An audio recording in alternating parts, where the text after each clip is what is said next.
Hello. Today we're talking to Dan Letourneau. Dan Letourneau is a sound artist, a composer, and a musician from New Bedford, Massachusetts. He has a new album coming out soon called Direct Hits, which you can find on his website, www.sophisticatedpills.com, via Instagram at sophisticatedpills, or on Twitter at Letourneau_Dan. Hope you enjoy our conversation. Thanks for checking in. All right, welcome. Who are you? My name is Danny Letourneau. I am a musician, composer, DJ, producer, guy who does music stuff. Great to see you, Dan Letourneau. Great to see you. What's the newest project that you're working on? So I'm getting ready to release I guess you could say it's a third album in a series of albums that is sample-based, sort of hip-hop inspired collage music. All right. What would you categorize it as beats? Would you categorize it as collage? Would you categorize it as what? All of the above. I think it comes from a place of, when I first started doing music, I did a lot of experimental music and was interested in stuff like collage and musique concrète and things like that. As I've gotten older, I've started to listen to a lot more hip hop in my life, and so that has sort of continued to kind of be the driving force behind making sample-based music, because it's the greatest sample-based music there is out there. So I think of it as like a beat album, an instrumental hip-hop album. I kind of leave that up for other people to decide whether that's what they think too. Some people could describe it as collage. Some people could say it's a mixtape. I think it can run a lot of different directions. All right. Sounds good to me. Now, Danny, how do you take your coffee? I like my coffee with a little bit of cream, half and half, and a little bit of sugar. Not a lot, just enough to kind of round out those edges. A black coffee is maybe a little bit too much for me. Iced, okay, maybe sure, but a hot coffee, I definitely like. Just, a teaspoon each, cream and sugar. Now, has it always been that way, or did you come to that over time? It's definitely always been that way. I was not a coffee fan for a long time. I started drinking coffee in college out of necessity. Early mornings, you need that. But I did like coffee ice cream. I liked coffee syrup. So milk and sugar was my route into coffee. And now that I've gotten used to it more, I don't mind getting a little more of that straight coffee flavor, but I still like a little cream and sugar. So do you still use caffeine more as a drug, or have you come to enjoy coffee a lot more? I think it depends, because I don't drink a lot of coffee. I typically have 1 cup of coffee in the morning, and that's basically it. So I don't know if that counts as being a drug, because for a long time, in fact, until a couple of weeks ago, I was completely without coffee in my home for months on end, because I just didn't have a coffee maker because my old one broke. So I don't think I need it as a drug. I do enjoy the taste and appreciate the benefits. Well, how do you feel about drugs?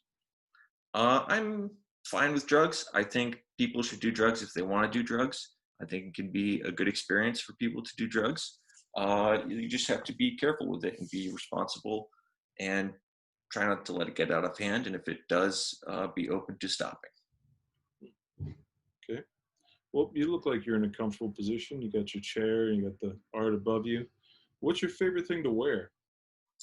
I like to wear pants and a button-up shirt, a t-shirt. Like, I prefer to be dressed most of the time.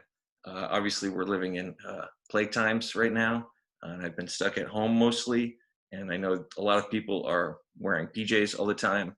I mean, I'm wearing a polo today. That's pretty casual for me. And that's because it's hot out.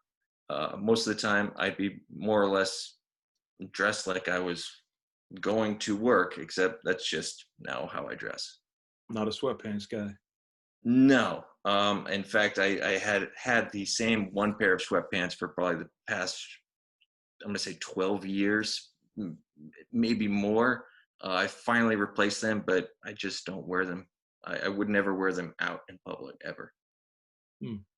So, are you the kind of person who tends to have one type of something, like one pair of sweatpants, one mug to drink out of, one? I like to keep it limited. I also have a habit of using things until they are completely unusable. So if I don't need to replace something, I will simply just keep using it, even if it is beyond its usefulness or, you know, proper intended age. Like with the sweatpants, why do I need another pair of sweatpants? I have a pair of sweatpants. Mhm. They may be old and verging on black when they were once gray, but I'm happy to just keep wearing them. I like a little bit of variety in some things, but for the most part, I try to keep it simple. Now, do you believe that items have power, almost like totems? Do you believe there's a certain totemic power in some items? I think certain items can make you feel good, that maybe not a totemic power, but an energy. Just that you can vibe with something. If you put on a nice shirt and it's like, shit, I love this shirt. Every time I wear a shirt, I feel great. Or a physical book that's like, I just like looking at this book. It sparks joy, to borrow from Marie Kondo. Hmm. What was the last thing that made you cry? Oh boy, that's tough. Um, Gosh, I think it was a movie. Oh, I was watching Waiting for Guffman after uh, dear Fred Willard passed. Hmm. And I forget what scene it was, but there's something where I was just like, it just got to me sort of in an emotional way of like, oh, this is, that movie itself has a lot of memories for me. It was just kind of a perfect storm of, oh, Fred, rips Fred Willard. This movie's great. It has a lot of meaning to me. And I think there was a point where it's like, oh, Jesus, like Fred Willard, like, Yeah, that's a great movie. Uh, fantastic. his scene in the Chinese restaurant. Um, I mean, that I probably cried, but that was from laughing. yeah, Um, it would have been a different scene where I think I cried from just crying. But he is so fantastic and was so funny. it's that perfect straight man in a wacky comedy. Yeah, like being the most absurd, but so straight, Yep. like saying the craziest things, but just right on their face. Mm. What's your secret irrational fear? Um, Boy, I have a lot of rational fears.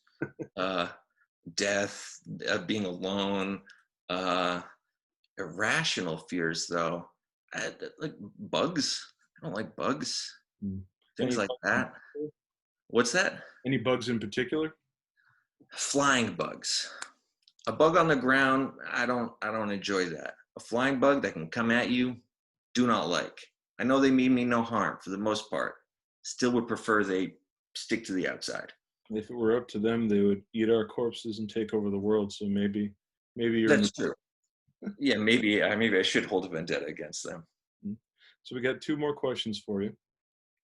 First one is, what is your ideal sandwich? Oh boy, there's a lot of them. I love a sandwich. I eat a sandwich many days of the week. I love a sandwich. I think my ideal sandwich is a breakfast egg sandwich. I love a fried egg sandwich, American cheese. I want this simple. Meat is a tough choice. I think I'm gonna have to go sausage, and maybe on a bagel, an everything bagel. What kind of cheese?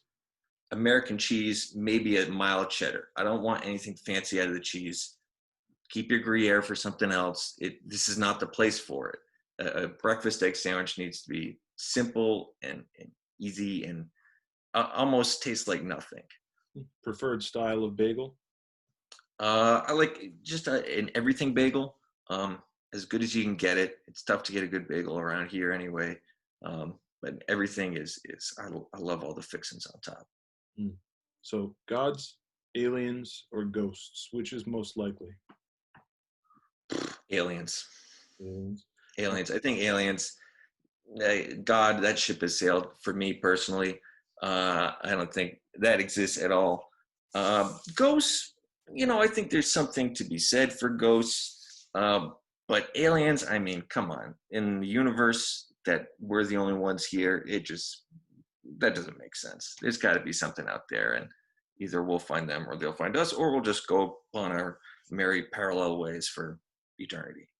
So do you think they've been here?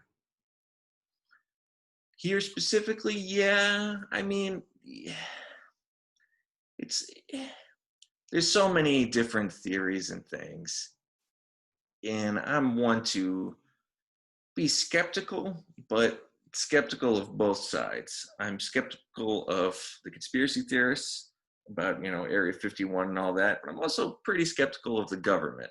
So I think it's certainly possible that aliens have been here. To me, then it raises a philosophical question of, well, why are they keeping themselves hidden? What's the reasoning behind that? Because I don't know, if I was an alien, I came to a planet like Earth, I'd be like, what's up? Yeah. You'd say hi, like, hey, you guys Yeah, like, I'm an alien. This is crazy. I mean, maybe it's no big deal to them to go to another planet with life, but it seems like if they knew anything about what we do, that'd be a big deal for us. I'd be want to get that information out there. Well, if you were an alien, just hope you don't land in Confederate America, right? Yes, this is very true. That you'd die.